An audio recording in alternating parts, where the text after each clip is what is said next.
Oh, these are the videos people like. At least that's what they tell me. Everybody loved the pictures that I took with the 300mm 2.8, a huge ass honking lens that will give you a hernia. Will pull one of your walnuts loose from your body because it's so big and heavy, and it's very expensive. Even the only one you should get, well, the cheapest, best one is the AFS made from 2001, 2005. You usually grab them for $1,600 minimum. So you'll be like, that's a lot of money. Is there any awesome alternative? That's a low element count, hardcore prime lens. The only thing they've added since that lens, which I happen to have, is vibration reduction, which is nice, and yeah, faster autofocus, which is nice, but it doesn't really matter for portraiture. Here's the next best thing, and it's really pretty cheap used. You can get them for like $350, typically $400 used, even cheaper. And it's all metal, and it's made in Japan, and this lens is the shiz. The cat's ass, the bee's knees, make you happier than a woodpecker in a lumberyard, happier than a worm in a pile of poo, happier than a pervert in a porn shop. It is the 300mm Nikkor f4. This is an AFD, an autofocus D-series Nikkor with a built-in metal lens. So there you go. And you're like, well, f4, that's not too good for portraiture. Oh, no, girlfriend. You step back at the compression, the subject separation, and talk about making the pastel, creamy, dreamy, extra luscious, like vanilla mocha, adjusting your junk while wearing silk underwear. That's what this lens is. Don't believe me? Go look at the Flickr page for this lens. This is all metal Japanese bleeping precision. Sometimes if you push the lens down slightly crooked, it'll get stuck.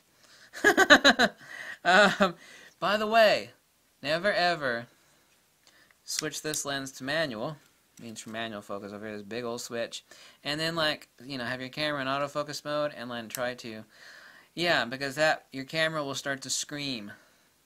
You could easily damage your autofocus motor. These lenses, this lens is not that old. Oh boy, and this is pinnacle quality too. This lens is the epic steal for $400. You can get it cheapest $350. Even if you pay $450 for it, you will love this lens. Now, speed is not important for portraiture unless you're trying to do portraiture of squirrels on crack. Then this lens is no damn good. When we're talking about human beings, you're like, yep, freeze it, baby, just like that. Freeze it, yep. Then everything is okay. This lens will melt your nether regions like hot chocolate on the dashboard of your Lamborghini, if you happen to have one, which I'm sure you don't, neither do I. By the way, the filter, right back here, drop-in filter, so you want to use an ND filter. Yeah, right here, see the little drawer right here, you pull it in, pull it out, there we go. I forget what size it is, 39mm. Here you go, there's a little 39mm. And make sure this is always in, unless you like dust inside your lens, It's not too easy to get the dust out of the inside of this lens. So that's it. The epic shiz lens for portraiture.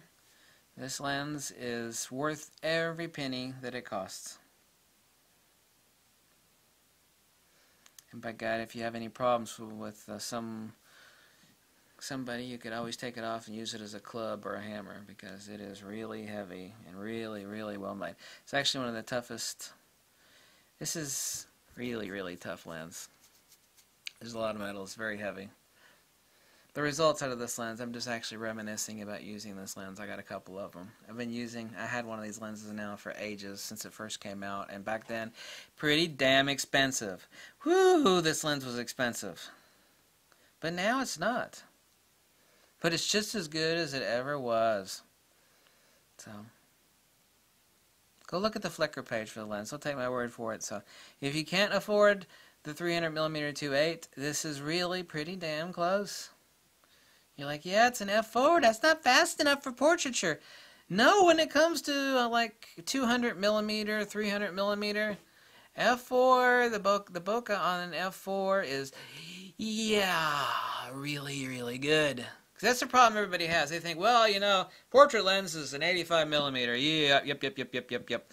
And they're like, well, it's got to be a 1.8. Anything Anything smaller aperture than 1/8 is just no damn good. You know, I want that nice blurry bokeh. And people think, well, okay, it's got to be a f1.8. And then people say, well, f4, that can't be good for portraiture. It's like, you don't realize this is above 200 millimeters. Even better, it's 300. And the bokeh for portraiture on this lens is awesome!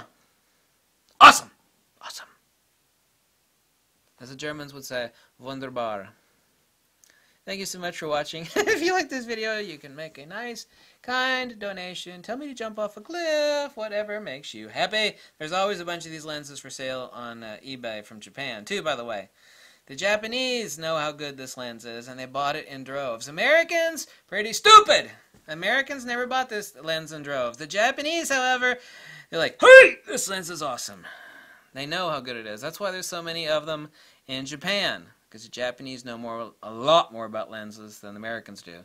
However, I know more than the Japanese about lenses, except for those that are actually creating it. However, that's not true, because modern lens creators at Nikon are really stupid.